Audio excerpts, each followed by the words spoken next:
Hello and welcome to the Property Roundup here on iPropertyRadio with myself, Carol Tallon, the show where we chat to industry guests to get a view on activity on the ground and to learn about new trends emerging. The show is sponsored by daft.ie, Ireland's most visited property website. And today I'm delighted to be joined by returning guest Mary Conway, owner of Janus Estates and chair of the Irish Property Owners Association. Mary, thank you very much for joining me today. I hope you're well. Thank you, Carl, for having me. Mary, you and I have spoken so many times about the stats of landlords leaving the market. Last week was a really confusing one. The RTB came out with new stats that said, actually, we all got it wrong and new landlords are coming into the market, meaning that small landlords are essentially up 7%. I'm confused. That seems very contrary to the data that we've seen from the likes of Sherry Fitzgerald since 2018, from Owen Riley over the last number of years, certainly from Hooker MacDonald and other very credible agencies that would understand and be tracking the market. Can you help me make sense of it? Yes, Carol, it's very confusing altogether. And there was a meeting with the RTB. They did a Zoom meeting and showed all the figures. And for a start, it looks like the number of large landlords and their landlords with 100 plus properties have gone up. Now, the landlords with 100 properties plus are the approved housing bodies, and they're the ones who came under the remit for the very first time of the RTB in 2022 when annual registration came in. So annual registration came in 2022.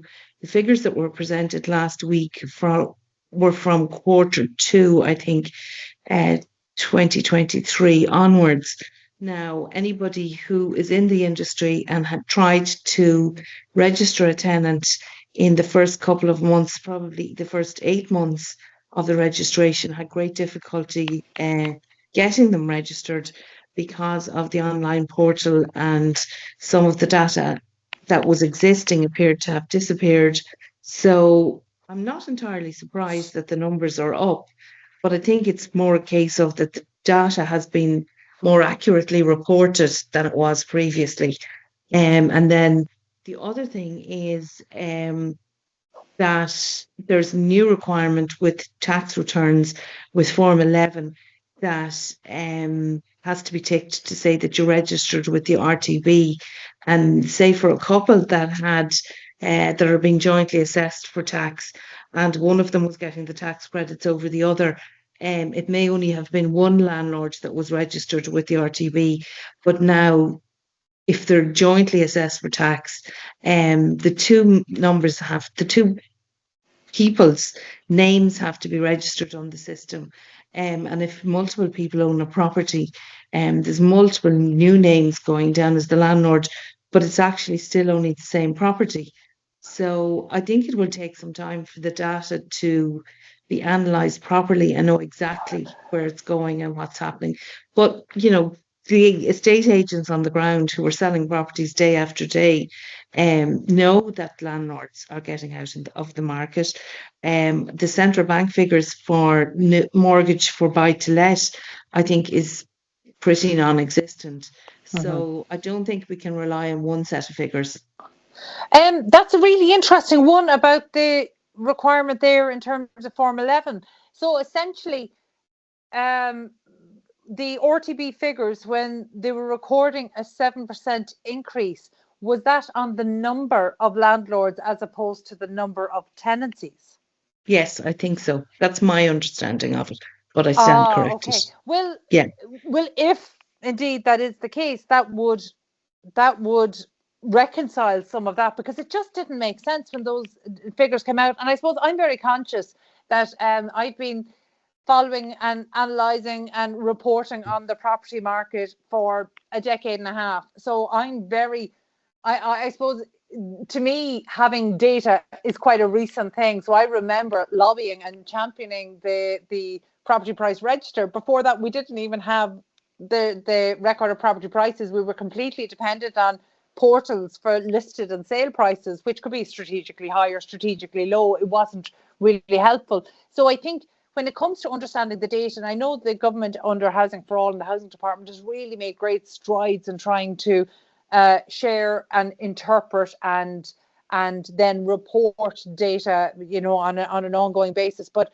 I wonder, because it's still being collected across so many different state departments and agencies, that it feels there's still a lack of cohesiveness. So when the RTB data came out last week, there was genuine confusion across the market, because it just doesn't tally with the experience of agents on the ground, but also landlords on the ground. So I mentioned at the start, Mary, you're, as well as your day job in Janus Estates, you're also the chair of the Irish Property Owners Association. So can you explain a little bit about the makeup of that organisation? Who are your members?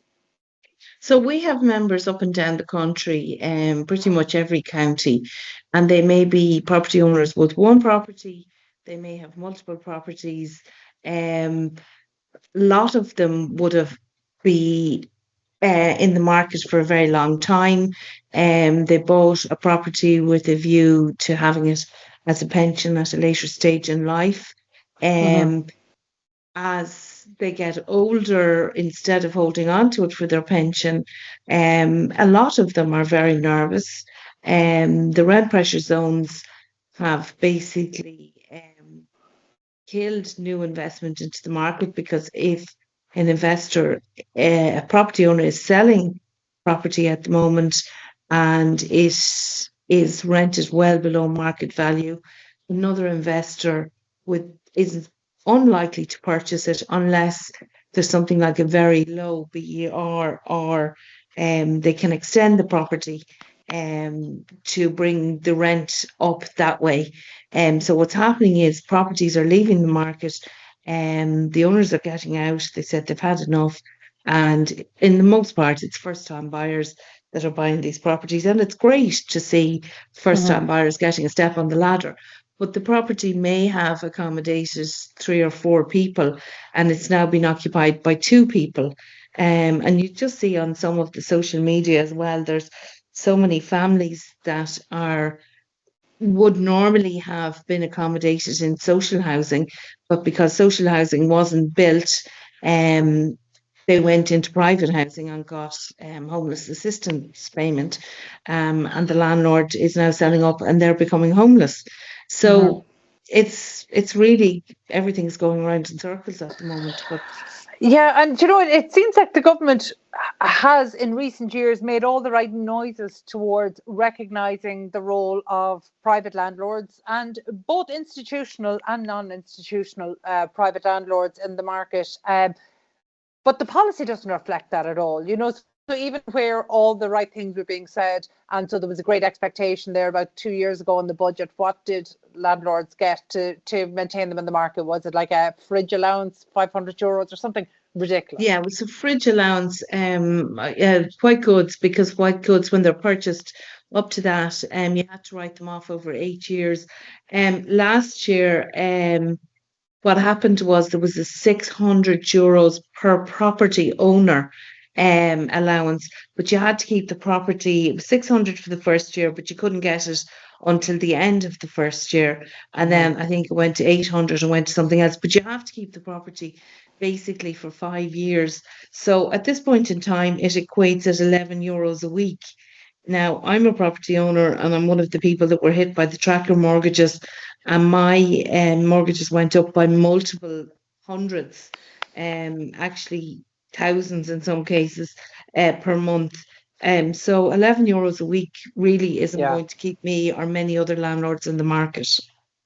I'm trying to almost play the devil's advocate here to a certain extent, understanding that we have, as well as the industry, that actually we have land owners, landlords, property owners, and indeed renters, those who are renting and are likely to be renting for the foreseeable future, and those who are renting and would love to get that first step in the property ladder listening in today. I think outside of the industry, there's genuine confusion among people as to how rents are so high and landlords are still complaining. So rents are so high and yet landlords are still leaving. And it's something that they genuinely struggle to reconcile. So Will you maybe talk to me about I suppose, the people that you know through the Irish Property Owners Association? Like, what's the reality? Because being a landlord was previously, it was always put in the bucket of passive income. And I don't think anybody who was involved in renting a property ever found that it's passive income.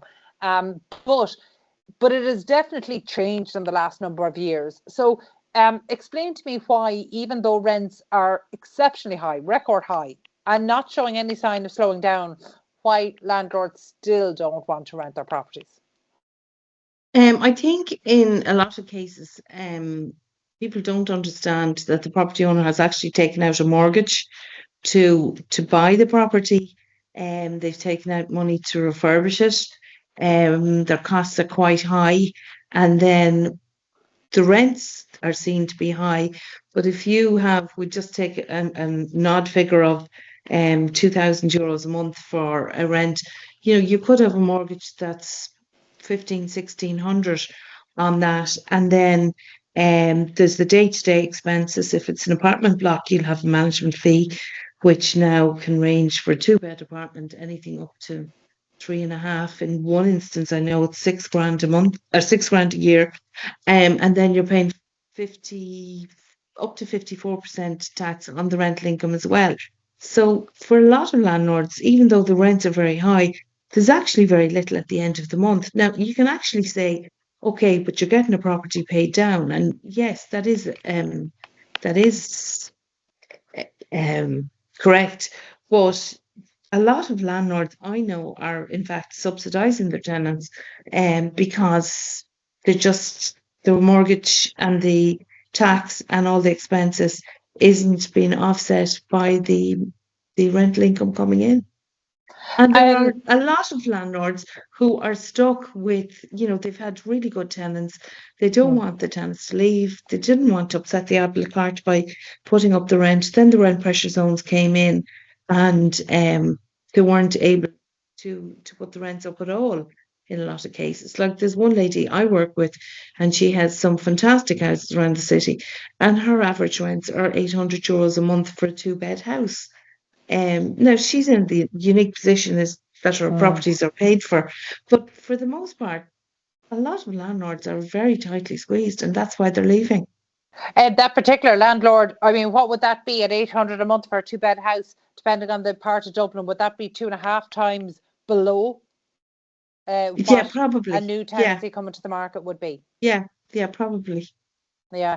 I mean, the rent pressure zones, we're not going to spend too much time on it today, because actually we cover it quite frequently here on the show. And in fact, we particularly cover it every time the IMF are in town, because every time the IMF are in town, they say, we told you before, rent pressure zones don't work. They have the opposite impact of what you think they do. And there isn't confusion within government circles. It's very clear for policymakers that rent pressure zones do not do the job we think, or that the government want them to do. However, they do serve a political purpose. They look like you're serving the renters, the tenants, without taking a step back and looking at the bigger picture of actually shrinking the marketplace, which we absolutely know is happening. And actually the RTB figures from last week don't in any way diminish what we know is the acute shortage of housing across the rental sector. I know we have a housing shortage across the private sales side as well, but in terms of the rental market, we know that housing shortage is there. It is acute, and even if we can jump to changing our targets from 33,000 to 50,000 a year, even at that level, we're still going to be under-delivering for a period of years. So there just seems to be a real disconnect, and the data isn't helping, and I don't understand why the data isn't helping. So the IMF tell us rent pressure zones aren't working. We know politically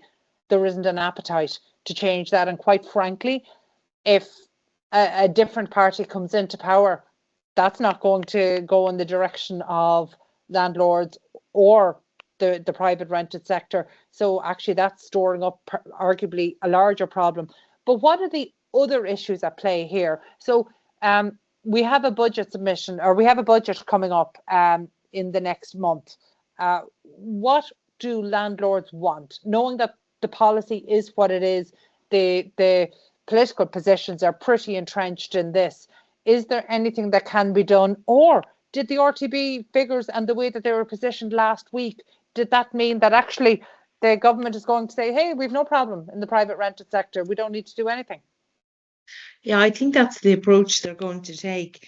We have asked, and I've personally asked Minister O'Brien, that if rents could be reset to market rent, if a property was sold, or if it came to if a new investor was able to buy it and put it to market rent, that would help correct some of the higher rents, because anybody who's bringing in a new rent at this point, it's probably going as high as they possibly can. And I'm not saying they're rent gouging, but if you were of the impression that, a government came in and there was going to be a rent freeze for 3 years,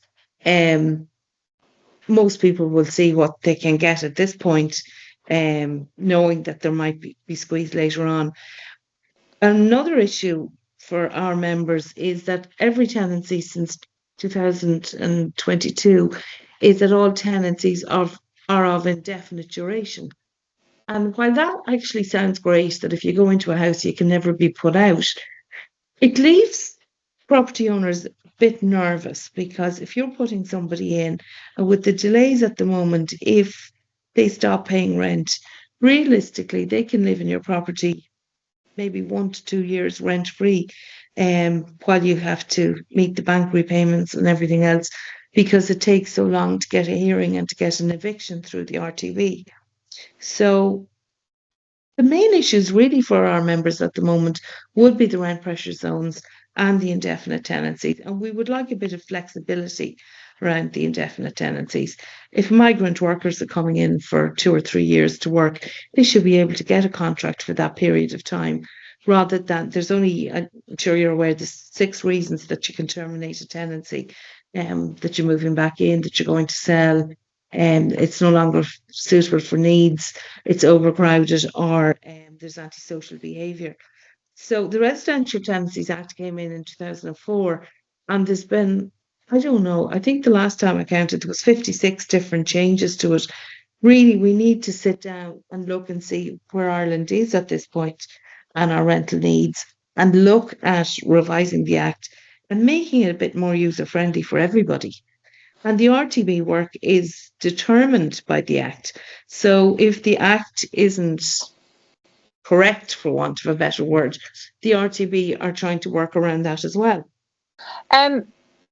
Is that accurate to say the RTB simply delivers on what is set out in the Act or the legislation? Because, I mean, you've just detailed there that overcrowding is one of the reasons that a tenancy can be terminated, yet only in recent weeks we've had a flood of RTB determinations be publicised.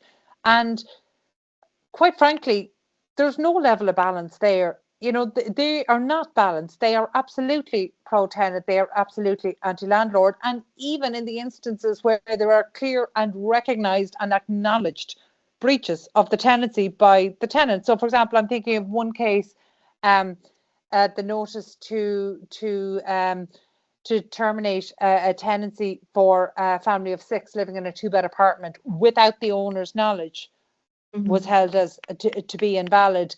Similarly, there was an instance of subletting without the landowner or the homeowner's consent.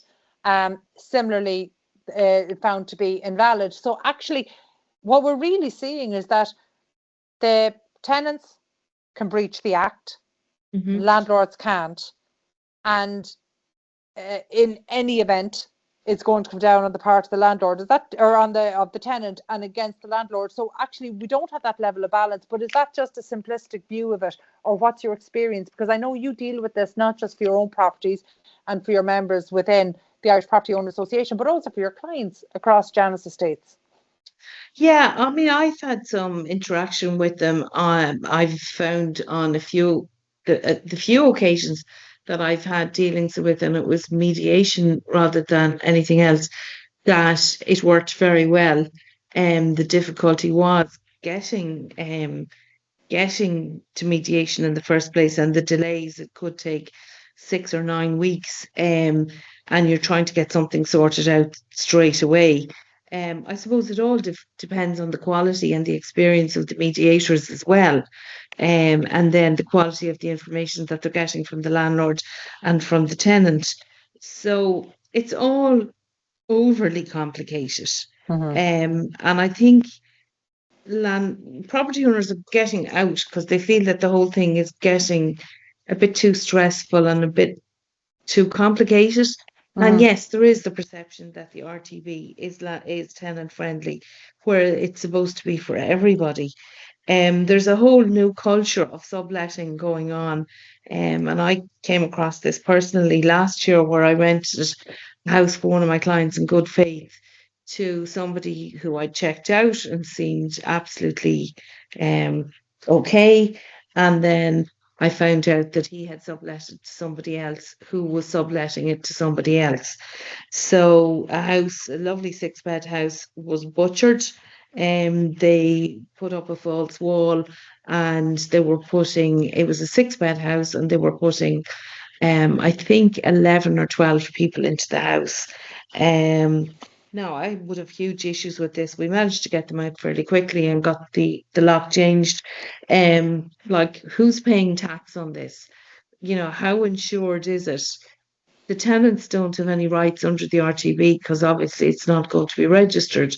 So there's a lot of grey areas at the moment. And because the legislation, I suppose, is so strong and so in favour of the tenant, that there's a lot of practice going on that's questionable. Mary, can we break that one down a bit? And the reason I want to break that down a bit is that actually rent to rent is seen as almost a entry level or starter step into property investing for people who don't have the funds to either raise a mortgage on an investment property, or to buy an investment property outright. And in fact, I can remember in the early days of the crash. I mean, in the UK, this strategy is quite huge. And in the early days of the crash here in Ireland, I know it was being done, not a huge amount, but enough to be familiar in the marketplace. And that in those days, certainly ones that I would have been familiar with, were being done very openly. So as in, a would-be investor without the cash might contact a landlord or a homeowner and say, okay, you have a 6-bed property for rent. I'll take it off you for 3 years, 5 years, 10 years, whatever it is. And I will guarantee the rent and I will manage it. So that means I put tenants in and out of it. Now, that would have been the typical rent to rent as a strategy for budding property investors. So are you talking about something different? Yeah, and that still goes on. And I'm sure there's some very good and very honourable people out there. But, at the end of the day, I am a landlord, and I have been for 28 years. But to manage somebody else's property, I need to have a property services license, and I had to go back to college for 2 years to study for that. And I still got caught out by this guy last year. And I would consider I'm a fairly good judge of character, and I can suss people out very quickly. But some of the people that I've come across doing this practice, they've no knowledge of the property. One person that I spoke to that was very keen to get a large property from me, and had done a property training course in her own eyes, which isn't regulated or isn't registered or isn't recognised. She told me that she had a qualification in property, and when I questioned her, she'd never even heard of the RTB. And yet this person wanted me to give her a property. She didn't have any knowledge of the market. She was pitching it to clients 20 miles away. They wouldn't have been remotely interested. So anybody who knows me knows that I'm extremely opposed to rent, purely because of a lot of the characters I've come across. That as a property owner myself, I know how hard I have worked to find my properties, to look after them. Why would I hand over control to somebody who isn't regulated and doesn't have any knowledge of the legislation?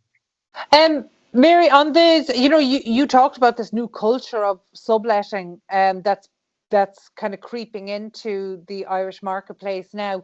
Is that being done without the knowledge or consent. Just I understand what you've just spoken about there, but in the main, is that being done without the knowledge or consent? So as in people, home owners are letting to a tenant not knowing that this property is going to be sublet. In some cases, they don't know. In some cases, it's pitched very nicely that I will take your property off you for 5 years. You will get your rent regardless of whether it's there's anybody in the house or not. I will maintain it. I will hand it back to you in the same condition or better. And you guarantee the rent. And maybe somebody's in under financial pressure, and they're so happy to get somebody to take it for that long, and they won't even question it. But then they let the property out, and it's up on short-term platforms where there's no planning permission, and who's responsible? Do we know who's responsible in that instance? No, it's a very grey area, of which I think will still be tested. We had a case at the RTB last week or the week before where the landlords didn't know the property was up on Airbnb. I mean, if there was a serious incident or something happened at that property, the person who has been subletting it is likely to disappear, and the landlord is left with the problem.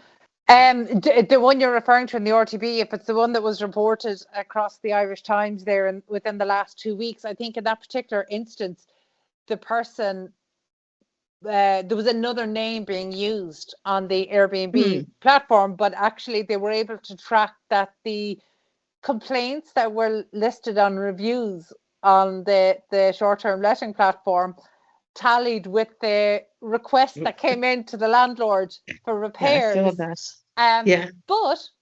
But in that instance, the notice of termination was still found to be invalid from my memory. I know, because he had issued it without a statutory declaration or something. I don't know, but But this is where we're coming down to